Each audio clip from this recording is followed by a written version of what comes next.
my name is Jessica and I'm going to be your English teacher.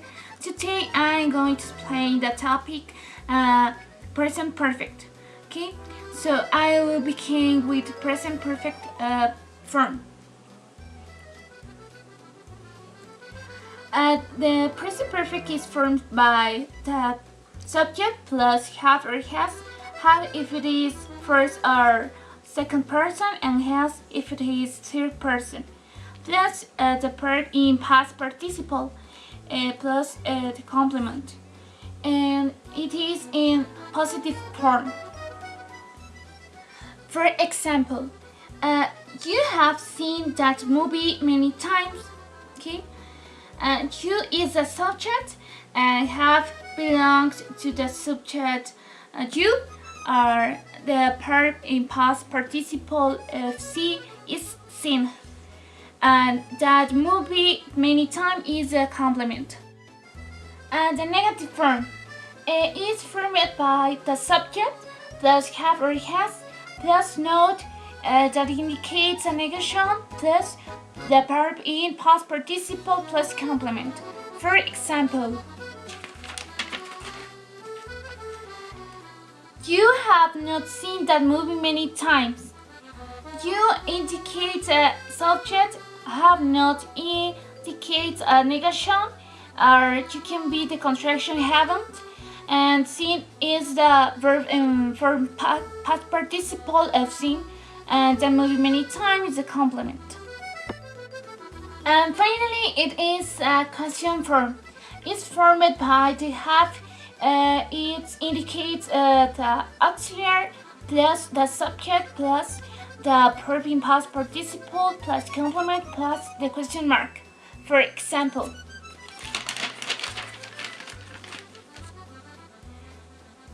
have you seen that movie many times?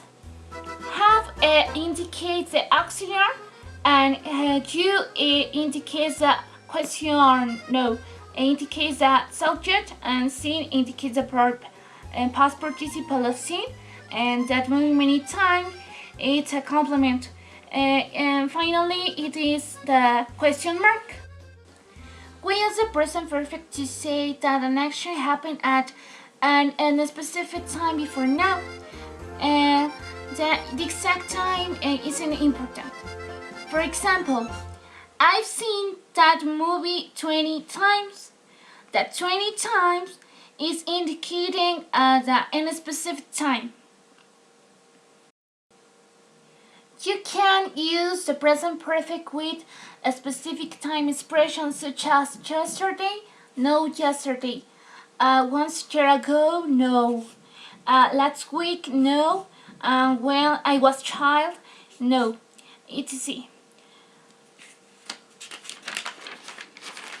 We can use present perfect with unspecific expressions such as even yes, never, once, many times, several times, before, so far, already, or yet, etc. I want to raise a question. How do you actually use present perfect? Okay. The concept of unspecific time, it can be very confusing. Topic number 1, experience. You can use the present perfect to describe your experience. It's like saying, I have the experience of, I don't know, any old thing. You can also use these things to say that you have never had a certain experience. And the present perfect is not to describe a specific event. Note. For example, I have been to France. This sentence means that you have had the experience of being in France. Maybe you have been there once of several times. The other sentence says, I have been to France 3 times.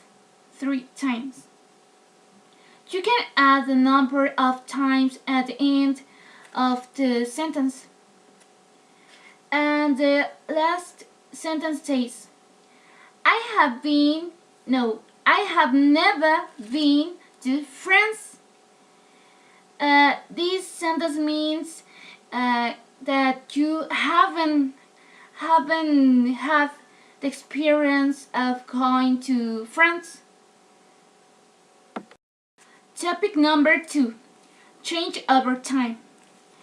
We often use the present perfect to talk about change that has happened over a period of time.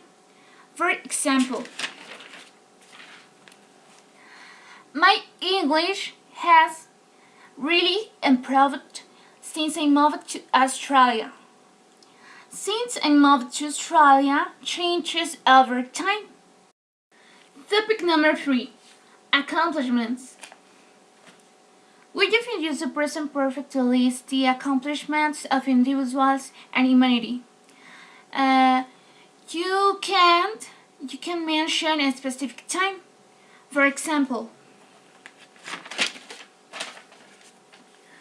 I recently learning how to read.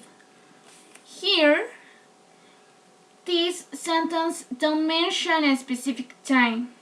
No, don't mention. Well, I hope you have enjoyed today's topic. See you later.